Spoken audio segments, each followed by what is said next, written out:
শারদত্ত মুখোপাধ্যায় স্বাস্থ্যমন্ত্রীর দায়িত্ব নিতেই তার সারপ্রাইজ ভিজিটে উচ্ছ্বাসিত সাধারণ মানুষ। হাসপাতালের স্বাস্থ্য পরিষেবা খতিয়ে দেখতে বৃহস্পতিবার হঠাৎই মাঝরাতে পরিদর্শনে এলেন রাজ্যের স্বাস্থ্যমন্ত্রী। প্রথমে তিনি শক্তিগড় থানার অন্তর্গত বরশুল ব্লক প্রাথমিক স্বাস্থ্যকেন্দ্র পরিদর্শনে যান। সেখানে চিকিৎসকের সঙ্গে কথা বলার পাশাপাশি ভ্যাকসিনগুলি খতিয়ে দেখেন তিনি। সমস্ত ওয়ার্ড ঘুরে তিনি দেখেন। এরপরই হাজির হন বর্ধমান মেডিকেল কলেজ এবং হাসপাতালে। জরুরি বিভাগ সহ হাসপাতালে বিভিন্ন ওয়ার্ড ঘুরে দেখেন স্বাস্থ্যমন্ত্রী। সেখানে তিনি সমস্ত রোগী এবং আত্মীয় পরিজনদের সঙ্গে কথাবার্তা বলেন। বেশ কিছুক্ষণ ধরে তিনি জুনিয়র ডাক্তার, নার্সিং স্টাফ এবং স্বাস্থ্যকর্মীদের অসুবিধার কথাও শোনেন। প্রয়োজনে বেশ কিছু সময় স্বাস্থ্যমন্ত্রী নিজেই লিপিবদ্ধ করেন। চিকিৎসার ব্যাপারে তিনি সন্তুষ্টি প্রকাশ করলেও পরিচ্ছন্নতা এবং নিরাপত্তা নিয়ে ক্ষোভ প্রকাশ করেন। পাশাপাশি হাসপাতালে জরুরি বিভাগ এবং মহিলা চিকিৎসকদের বিশ্রাম কক্ষের নিরাপত্তা বাড়ানোর উপর বিশেষ জোর দিতে বলেন তিনি। হাসপাতালের পরিকাঠামো দ্রুত উন্নত করার কড়া নির্দেশ দেন স্বাস্থ্যমন্ত্রী। হাসপাতালের ইন হাউস সিকিউরিটি ব্যবস্থার মান নিয়ে অসন্তোষ জানান স্বাস্থ্যমন্ত্রী।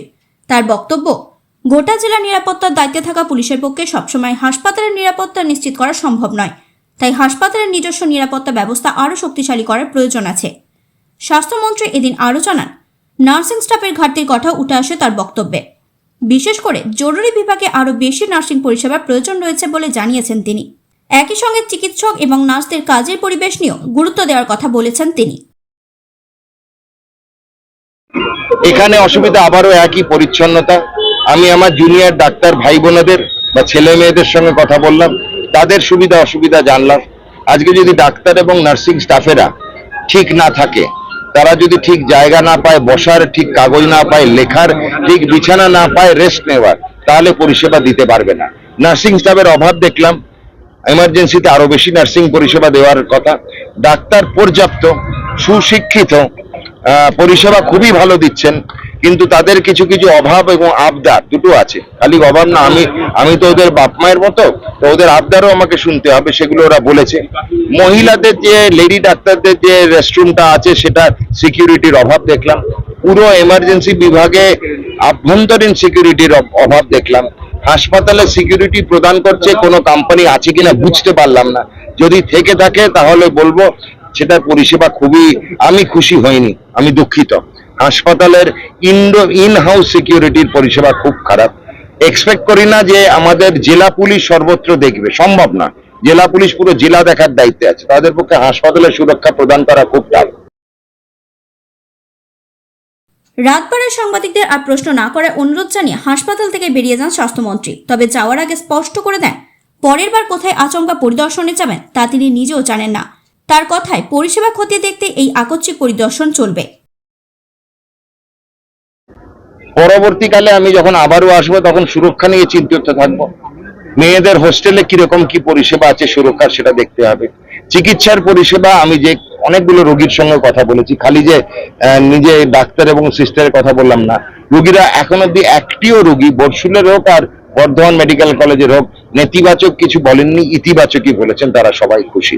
আজকে সবাই রাত হয়েছে, বাড়িতে সবার পরিবার আছে, সবাই বাড়ি যান, বাড়িতে গিয়ে আজকে রেস্ট নিন। আমার জন্য রাতের ঘুম যাবে, আর এইসব যারা স্বামীরা এবং হাজবেন্ডরা আমাকে মনে মনে গাল দেবে, সেটা আমি চাই না। আমার আয়ুটা কমবে, সবাই বাড়ি যান, আর কোনো প্রশ্ন নয়। বৃহস্পতিবার মধ্যরাতে পরিদর্শনের পর আবারও শুক্রবার সকালের দিকে স্থানীয় বিধায়ক মৌমিতা বিশ্বাস মিশ্রকে সঙ্গে নিয়ে বর্ধমান হাসপাতালে যান তিনি। সেখানে গিয়ে পুনরায় চিকিৎসক, নার্স এবং স্বাস্থ্যকর্মীদের সঙ্গে কথা বলেন তিনি।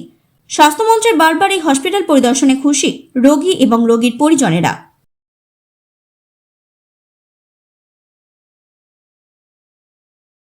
ব্যুরো রিপোর্ট, সংবাদ মেমারি।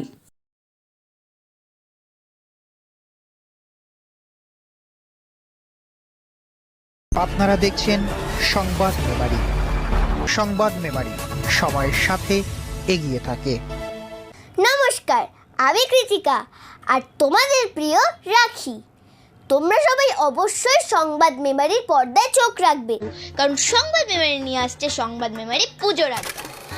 আজ প্রভাতে যে সুর সুরে খুলে দিল মন, বাজলো বাজলো বাজলো তোমার আলোর বেনু। পুজোর আড্ডায় এবছর আমাদের সঙ্গে রয়েছে কৃত্তিকা চক্রবর্তী। আপনারা প্রত্যেকেই জানেন রাখি বন্ধন যে জনপ্রিয় বাংলা ধারাবাহিক, সেই জনপ্রিয় বাংলা ধারাবাহিকের মধ্যে দিয়ে আর তোমরা থাকছো তো দুর্গাপুজো, কালী পুজো, সকল উৎসবের দিনগুলো তোমরা খাও, দাও আর খুব মজা করে কাটাও।